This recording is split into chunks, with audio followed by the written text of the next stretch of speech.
ದೋಸ್ತ್ LSK11 registration Mandya, ಇದು Mandya RTO sir. Details single owner vehicle sir. ಇದುವೇ ಲೋಕಲ್ ಪಾಸಿಂಗು 24 ಮಾಡ್ಲು ಬಂದು ಸರ್. FC ಇನ್ಶೂರೆನ್ಸ್ ಎಲ್ಲ ಫ್ರೆಶ್ ಆಗಿ ಬರುತ್ತೆ ಸರ್. ಇದು ನಿಮಗೆ ಸರ್ ಈ ಗಾಡಿ ಬಂದು ಶೋರೂಮ್ ಟೈರಲ್ಲೇ ಇರೋದು. 4 ಫುಲ್ ಬಟನಲ್ಲೇ ಐತೆ ಸರ್. 39,000 ಉಡೈತೆ ಸರ್. 6.5 ಲಕ್ಷಕ್ಕೆ ಕೊಡ್ತೀನಿ ಸರ್. ಇದು ಇನ್ನೂ 25,000 ಡಿಸ್ಕೌಂಟ್, 6.25 ಲಕ್ಷ ಸರ್. ಓಕೆ, ಬೇರೆ ಮೈಸೂರಲ್ಲೂ ಸಿಕ್ಕಲ್ಲ ಸರ್ ಈ ತರ ರೈಟು, ಈ ತರ ಪ್ರೈಸ್. ಲೋಕಲ್ ಗಾಡಿ, ಹೊರಗಡೆ ಗಾಡಿನೂ ಅಲ್ಲ, ಲೋಕಲ್ ಗಾಡಿ. ಆಯ್ತು ಬೈ.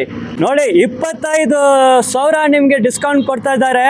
6.50 ಹೇಳಿ 6.25 ಆಗುತ್ತೆ. KA11 ಪಾಸಿಂಗ್ ಇತ್ತು, ಮಂಡ್ಯ ಗಾಡಿ. ನೋಡಿ ದೋಸ್ತ್ LS ಸೂಪರ್ ಆಗೈತೆ ಗಾಡಿಯಲ್ಲಿ. ನೋಡಿ ಸೂಪರ್ ಸ್ಟಿಕ್ಕರ್ ವರ್ಕ್ ಎಲ್ಲ ಮಾಡಿದ್ದಾರೆ, ತುಂಬ ಬ್ಯೂಟಿಫುಲ್ ಆಗಿದೆ. ಅಪ್ಲೋ ಕಂಪ್ನಿ ಟಯರ್ಸು, ಶೋರೂಮ್ ಟಯರ್ಸ್ ಐತೆ. ಬಟನ್ಸ್ ಎಲ್ಲ ಇನ್ನೂ ಫ್ರೆಶ್ ಆಗೈತೆ. ನಿಮಗೆ ಪೈಪ್ ಸೆಟ್ ಎಲ್ಲ ನೋಡ್ತಾ ಇದ್ರೆ ನೀಟ್ ಆಗೈತೆ. ತೊಟ್ಟಿನೂ ನೋಡಿ ರಸ್ಟ್, ಹೋಲ್, ಡೆಂಡು ಬೆಂಡು ಯಾವುದೂ ಇಲ್ಲ, ನೀಟ್ ಆಗೈತೆ.